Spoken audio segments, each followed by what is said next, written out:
안녕하세요. 저는 50대 중반의 남자이고 사업을 하는 사람입니다.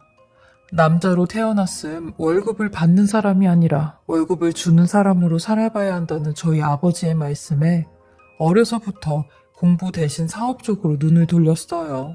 어렸을 때 친구들은 사탕을 사 먹을 때 저는 그 사탕을 팔 생각을 했으니 커서도 뭘 팔아 돈을 벌고 싶다는 생각이 들었어요. 그렇게 시작한 사업은 점차 하나둘씩 늘어나게 되었고 지금은 자리가 잘 잡힌 상태예요. 제가 아이들에 관한 사업을 하고 있는데 애기들 옷도 팔고 장난감도 팔고 용품도 팔곤 해요. 그리고 몇 년 전부터 키즈 카페를 몇 군데에서 운영하고 있습니다. 정작 이 사업을 하면서 저는 자식이 없어요. 저희 아내가 불임이거든요. 아내는 아이에 대한 욕심이 그렇게 많이 없었기에 되려 무덤덤했는데 전 속상하더라고요. 제가 워낙 아이들을 좋아했는데 이 세상에 날 닮은 자식 하나 없다는 사실이 좀 속상하긴 했어요. 하지만 아내랑 둘이 잘 살아보자 생각을 했죠. 저희 아내 워낙 처갓집에서도 애지중지하며 큰 사람이었기에 곱상했어요. 그리고 저랑 결혼 생활할 때도 말 한마디 막 해본 적 없는 조신한 사람이었죠. 제가 30대 초반부터 사업이 조금씩 잘 되기 시작하니 주변에 괜찮은 여자를 소개시켜주겠다고 하는 분들이 많았어요. 특히나 본인 딸들 소개를 해주며 한번 만나보라고 하셨죠. 20대 후반까지는 장가갈 생각도 안 했고 여자도 안 만나고 돈 버느랴 정신이 없었기에 결혼은 관심 밖이었어요. 근데 주변 친구들이 하나둘씩 장가를 가기 시작하고 아이까지 낳고 키우는 모습에 어느 순간 저도 외롭다는 생각이 들었죠. 그러던 찰나 저와 잘 알고 지내던 여사님이 한 분 계셨는데 특히 그 여사님이 굉장히 적극적으로 선자리를 주선하셨어요. 기택 씨는 장가 안 가? 장가 갈 나이 다 됐잖아. 내가 정말 잘 아는 차만 아가씨가 한 명 있거든. 이제 대학도 가 졸업한 아무것도 모르는 아가씨야. 여대 나와서 피아노 전공했는데 남자도 한번 안 사귀어본 순수한 여자라니까. 어때? 소개 한번 받아볼래? 하며 저를 볼 때마다 그 얘기를 하셨고 매번 그 아가씨에 대한 이야기가 거의 절반이었어요. 하도 그러시길래 결국 한번 만나보겠다고 했어요. 좀 너무할 정도로 만나보라고 하셔서 마지못해 만나게 되었습니다. 만나야지만 이 이야기가 끝이 날 것 같았거든요. 그리고 제가 이 만남을 꺼렸던 것도 이 여자분이랑 나이 차이가 7살 차이나 났어요. 너무 어리면 제가 부담스러워 매번 거절을 했던 거였죠. 그렇게 전 선자리에 나갔고 거기서 알게 된 사실이 이 여성분의 어머니가 그 여사님이었던 겁니다. 이러니 본인 딸 소개 한번 받아보라고 그렇게 푸시를 했던 거였죠. 저는 여자도 잘 몰랐고 연애하는 것도 잘 몰랐기에 쑥맥처럼 상대방을 대했어요. 이날 이때까지 연애를 한 번도 안 해봤기에 어떻게 해야 하는지 잘 몰랐죠. 하지만 그거 하나는 장담을 할 수 있었어요. 사랑하는 사람이 생긴다면 정말 헌신을 다할 거라는 걸요. 근데 이분도 저의 이런 순수한 모습을 굉장히 좋아해 주셨고 저 또한 이분의 참한 모습이 마음에 들었습니다. 그래서 1년 정도 좋은 만남을 갖고 난 뒤 결혼까지 하게 되었죠. 저희 아내는 모든 걸 다 저한테 맞춰주는 사람이었어요. 착하기도 너무 착했고 일단 조용조용하고 성격 자체가 사근사근한 성격이었죠. 제가 사업을 하면서도 옆에서 스트레스 받지 않게 많이 도와준 사람입니다. 저 또한 이런 아내를 위해 아내가 하고 싶어 하는 것들은 다 해주려고 노력을 했어요. 저희 아내 대학 졸업하자마자 저랑 결혼을 했으니 해보지 못한 것들이 더 많은 사람이었죠. 그래서 저도 아내에게 자기야 피아노 계속 치고 싶으면 말해. 내가 언제든지 자기 뒷바라지 해줄게. 라고 하니 여보 저는 건반이라면 질색이에요. 초등학생 때부터 엄마 성화에 못 이겨 피아노 친 건데 이제는 치기 싫어요 여보.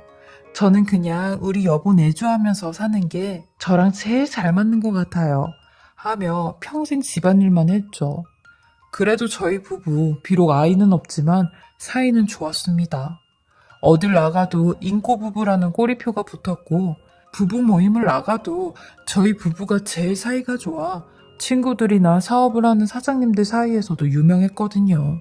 특히나 사업하는 사장님들 사이에선 저희 아내 칭찬이 잦아있었는데요. 제 성격이 워낙 주변 사람들에게 잘 베풀고 아는 사람이 힘들다고 하면 다 도와주는 성격이에요. 그러니 보는 사람들은 저한테 속도 없다고 답답하다고 하죠. 근데 사실 제가 이렇게 도와주는 이유가 있어요. 저는 제 사업이 저 혼자만 잘해서 컸다고 생각을 안 하거든요. 그래서 저를 도와주셨던 사람들이 힘들다고 하면 도와드리는 게 인지상정이라고 생각을 했어요. 아내 또한 속마음은 문드러지겠지만 이런 제 모습에 너그럽게 이해를 해주곤 했죠. 그래서 사업하시는 사장님들이 그렇게 부러워하셨어요. 박 사장님 와이프는 바가지 긁는 걸 한 번도 못 봤다며 와이프 잘 둔지 알라고 하셨죠. 근데 이런 저에게도 시련이 찾아오고야 말았습니다. 6년 전 제 나이 40대 후반에 간암 2기라는 청천벽력 같은 선고를 받게 되었어요. 당시 의사 선생님한테 그 말을 듣는데 무슨 꿈을 꾸는 것 같았죠. 헛웃음까지 나며 기가 막혔지만 선고를 받고 집에 돌아오는 길에 하염없이 눈물이 났네요. 겨우 40대 후반에 암 환자라니. 병원에선 절제 수술을 받고 몸 관리 잘하면 재발 없이 완치 판정을 받을 수 있다고 하는데 그 말은 귀에도 안 들려왔어요. 사업을 하면서 잦은 술자리가 문제였어요. 일주일에 5-6번은 술을 마시고 다녔으니 몸 관리를 제대로 하지 않았던 게 이렇게 간암으로 돌아오게 된 거죠. 다른 것보다 제일 걱정이었던 건 아내였어요. 아내에게 어떻게 말을 해야 할지가 가장 큰 걱정이었어요. 그렇게 집에 돌아가 어렵사리 간암이라는 말을 꺼냈고 그 말을 들은 아내는 오열을 하는데 저한테 미안하다는 말만 연신 내뱉으며 본인이 관리를 제대로 안 해주어서 당신이 이런 병에 걸린 것 같다고 자기를 원망하라고 내가 죄인이라고 하는데 그 말이 저를 더욱 가슴 아프게 만들었죠. 아내는 제 손을 꼭 붙잡으며 여보, 당신 이겨낼 수 있어요.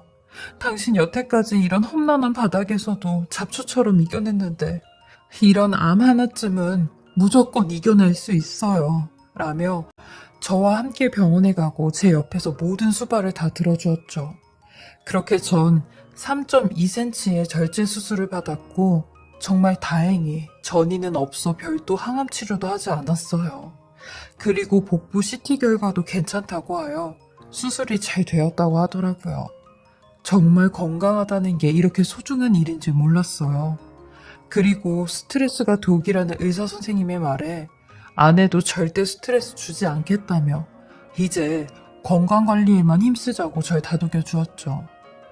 근데 왜 안 좋은 일은 한꺼번에 닥친다고 하잖아요. 이런 제게 또 한 번의 시련이 찾아오고야 말았습니다.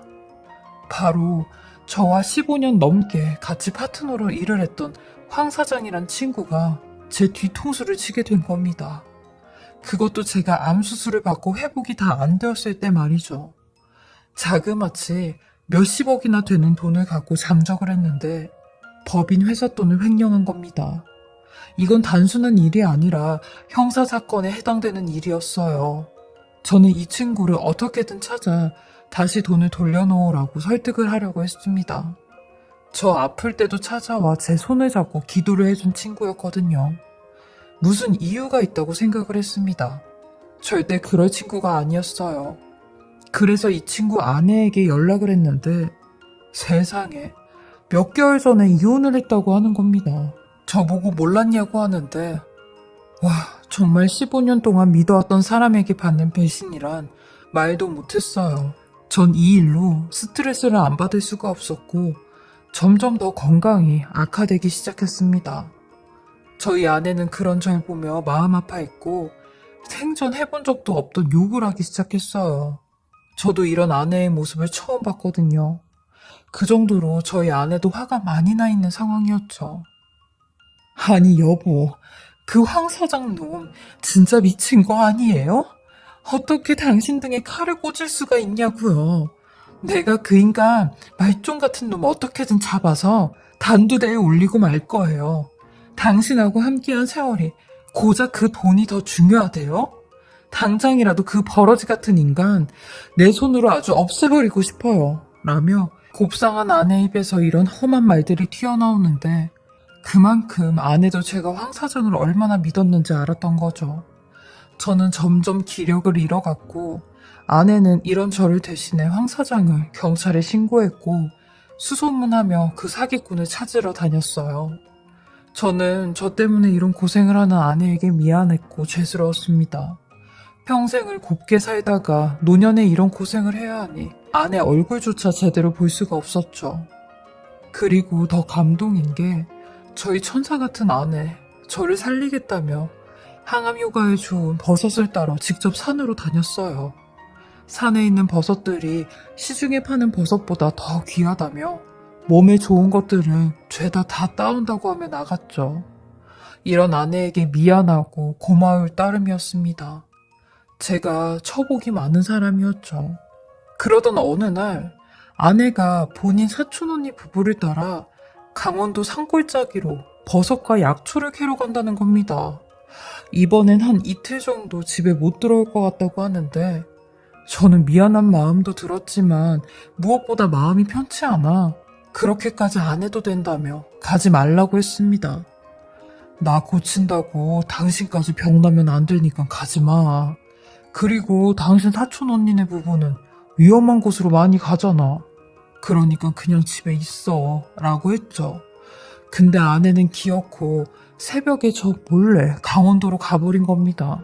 아내는 연락을 해도 연락도 안 받고 사촌 언니네 부부는 연락처도 아예 몰랐어요.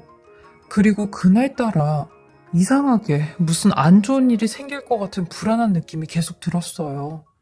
제가 사업을 오랫동안 하다 보니 이런 촉이 꽤 좋은데 그날은 이상하게 더 그랬죠. 그러다 아내가 법인 차량을 갖고 나간 걸 알게 되었습니다. 법인 차량은 운행일지 때문에 자동차 위치 추적기가 달려져 있었거든요.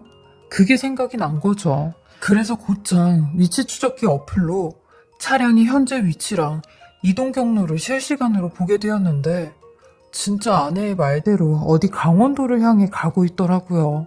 저는 그걸 보자마자 무조건 아내를 데리고 와야겠다는 생각이 들었고 저 대신 운전을 해줄 수 있는 제 친동생에게 연락을 해 같이 좀 가자고 했습니다. 그렇게 전 아내의 뒤를 따라갔죠. 아내는 휴게소도 몇 번씩 들려서 다시 출발을 했기에 저희와 거리가 점점 좁혀져 갔고 어느 한 곳에 멈추게 되었습니다. 저희도 한 몇십 분 뒤에 아내의 차가 주차되어 있는 곳에 도착을 했고 어느 한적한 산 모퉁이였어요. 아내가 타고 온 차도 보였고요. 그리고 동생과 함께 아내를 찾으러 다녔는데 얼마 못 가 수상한 집 같은 컨테이너가 덩그러니 놓여져 있는 겁니다. 그리고 그곳에 다가갈수록 사람의 목소리가 들려오는데 저는 혹시나 하는 마음에 밖에서 누구 계신가요? 라고 큰 소리로 물어보니 이윽고 어떤 남자가 문을 열어 나오는데 전 그 남자를 보고 할 말을 잃고야 말았습니다. 그 사람은 바로 저를 배신하고 자취를 감춘 황 사장이었으니까요. 그리고 곧이어 집안에서 자기야 누구? 라고 하는데 그 목소리 아주 익숙한 여자의 목소리였습니다. 제 아내였거든요. 저는 아내의 목소리를 듣자마자 황 사장을 밀치고 컨테이너 안으로 들어갔는데 잠옷바람으로 있는 아내를 보게 되었어요. 그 모습에 저는 완전히 정신이 나갔고 손에 잡히는 대로 물건을 집어던지며 니들 지금 여기서 뭐하고 있는 거냐? 왜 니네 둘이 같이 있는 거냐고 라며 소리를 질렀어요. 그러니 황 사장이 제 앞으로 뛰어오더니만 무릎을 꿇고 머리를 바닥에 박으며 박 사장 이거 다 오해네 오해. 다 당신 와이프가 나를 이 산에서 발견한 거야. 라는 말도 안 되는 소리를 짓거리고 있는데 전 그런 황 사장을 일으켜 멱살을 잡으며 너 지금 내가 웃음냐고 했어요. 사기꾼 잡으러 간 여편네가 잠옷바람으로 이러고 있는 게 말이나 되는 소리냐며 너는 진짜 사람이 아니라 짐승이라고 난리를 쳤죠. 그리고 동생한테 지금 당장 경찰서에 전화해서 사기꾼 잡았다고 하라고 했어요. 그리고 제 아내라는 여자는 저의 다리를 움켜잡으며 여보, 제가 죽을 죄를 지었어요. 한 번만 용서해주세요. 황 사장이랑은 당신이 생각하는 그런 일은 없었어요. 그러니까 당신이 한 번만 용서해주면 안 될까요? 제가 얼마나 당신을 생각하는데요. 당신 아플 때도 옆에 있었던 사람이 저예요, 저. 그리고 이날 이때까지 평생을 당신 곁에서 있어줬는데 그 정을 생각해서라도 용서해 주실 거죠? 라는 아내에게 뻔뻔스럽게 그지없다고 했네요. 나는 당신한테 얼마나 미안하고 죄책감까지 들었는지 아냐고 했어요. 근데 이렇게 뒤통수를 치냐고 소리를 질렀죠. 니들이 정말로 결백하면 핸드폰 잠금 전부 다 풀어보라고 했어요. 그러니 당연히 황 사장은 핸드폰을 집어 던지고 박살을 내려고 하는데 등치 좋은 저희 친동생이 황 사장을 붙잡고 빨리 핸드폰 잠금 풀라고 했습니다. 이거 안 풀면 내가 우리 형 대신 가만히 안 있겠다고 하는 바람에 핸드폰 잠금을 풀게 되었어요. 그리고 알게 된 이 두 것들의 실체는 말로 표현할 수 없을 정도로 어마어마한 충격이었습니다. 아내의 핸드폰엔 당연히 기록이 없었고 황 사장의 핸드폰엔 엄청난 증거들이 남아 있었는데 둘이 나눈 메시지부터 깨톡 그리고 보기 힘든 사진들까지 이 두 것들은 진짜 사람도 아닌 인간 쓰레기들이었습니다. 알고 보니 이 두 것들은 아주 오래전부터 그렇고 그런 사이였어요. 그리고 제가 가난 판정을 받자마자 축하 파티를 열자고 했던 쓰레기들이었죠. 근데 제가 수술이 잘 되고 회복도 빠르니 제 아내라는 여자는 저 인간 진짜 목숨도 즐겨. 아우, 빨리 하늘나라 가야 내가 저 인간 돈으로 우리 은섭 씨랑 행복하게 살 텐데 라고 한 여자였어요. 그러다 병원에서 스트레스를 받으면 암이 재발된다는 의사 선생님의 말에 이런 사기를 모색한 거였습니다. 15년 넘게 알고 지낸 사업 파트너가 사기를 치고 잠적을 해버린다면 제가 받는 스트레스가 어마어마할 테니 이만한 스트레스도 없을 거라며 제 아내가 더 앞장서서 이 일을 추진했더라고요. 그리고 심지어 이 산속에 컨테이너까지 마련을 해주며 제가 이 세상 떠날 때까지만 여기 잠자코 지내라고 했는데 저는 이 모든 것들을 보고 주저앉아버렸고 이를 악물며 황 사장의 핸드폰을 바닥으로 내리쳤어요. 거의 이성을 잃기 일보 직전이었죠. 그리고 나서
제가 막 그 여자랑 황 사장한테 달겨들려고 하니 저희 친동생이 절 가로막더라고요. 형 이러다가 진짜 큰일 난다며 일단 진정하라고 하는데 만약에 동생이 없었다면 정말 큰일이 나고도 남았을 거예요.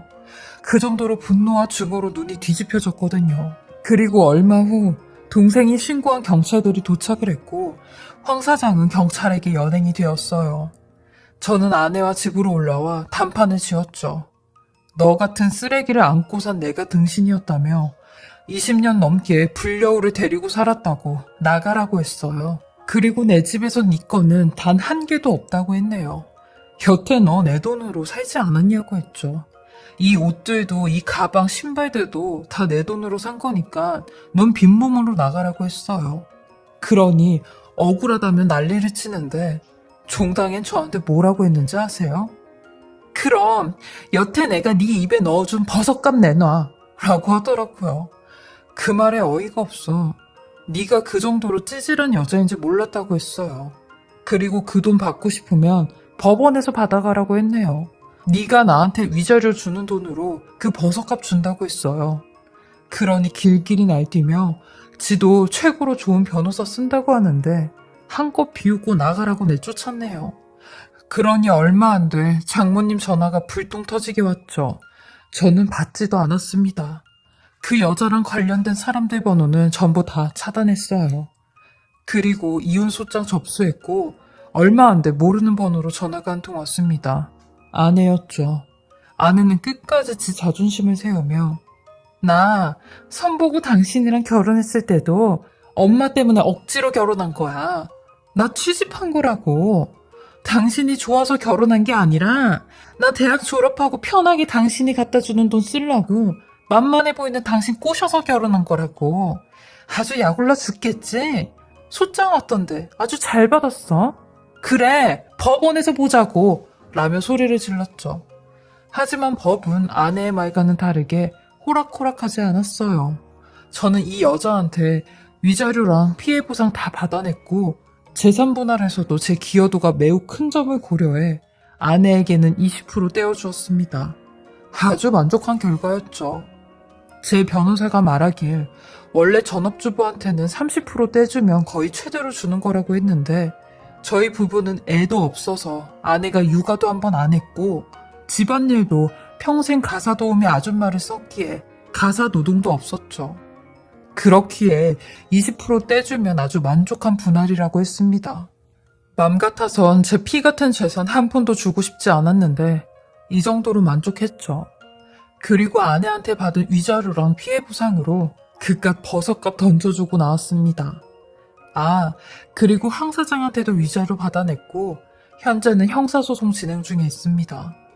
변호사님 말로는 이득액이 5억 원 이상이어서 아마 3년 이상의 유기징역 생각하고 있다고 하시더라고요. 그리고 이를 같이 도모한 아내도 현재 조사를 받고 다니고 있습니다. 제가 이 여자랑 이혼 소송하면서 그동안 몰랐던 게 참 많았는데 이 여자 아예 부부애라는 게 없는 사람이었어요. 아내는 제가 다른 사람들에게 베풀고 도와준 걸 이해해주는 게 아니라 그냥 자기랑 상관이 없다고 생각을 했기에 이해해주는 척 했던 거였더라고요. 하긴 저를 정말 생각해주고 사랑했던 사람이라면 잔소리도 하고 바가지도 긁었을 텐데 이 사람은 20년 넘게 저랑 살면서 단 한 번도 그런 소리를 해본 적이 없었거든요. 이제 형사소송 하나 남았는데 그 소송도 열심히 임하려고 합니다. 사실 몸이 많이 힘들긴 하지만 소송이건 사업이건 제 목숨 닿는 데까지 열심히 해보려고 해요. 그리고 제 재산도 어린이 재단에 전부 다 기부를 하려고 합니다. 어차피 물려줄 자식도 없고 마누라도 없으니 제 평생을 바친 아이들을 위해 쓰려고 마음먹고 있어요. 가장 힘없고 약한 존재일수록 더 지켜줘야 된다는 생각을 하고 있거든요. 그때까지 뭐든 열심히 해봐야지요. 저는 항상 제 인생이 꽃길만 가득할 줄 알았는데 암에 걸리고 믿었던 사람들한테 배신을 당하는 일을 겪으니 행복했었던 지난 세월들이 그리워지는 요즘입니다. 이제 혼자 남은 인생 후회 없이 잘 살아가는 게 제 마지막 목표가 되었어요. 제 한풀이 같은 이야기 들어주시고 읽어주셔서 너무나 감사하고요. 다들 힘들고 지치실 때마다 저 같은 사람 생각해주시며 기운 내시길 바라겠습니다. 항상 행복하시고 건강도 잘 챙기셔서 아프지 마시길 바라겠습니다. 지금까지 커피앤톡이었습니다.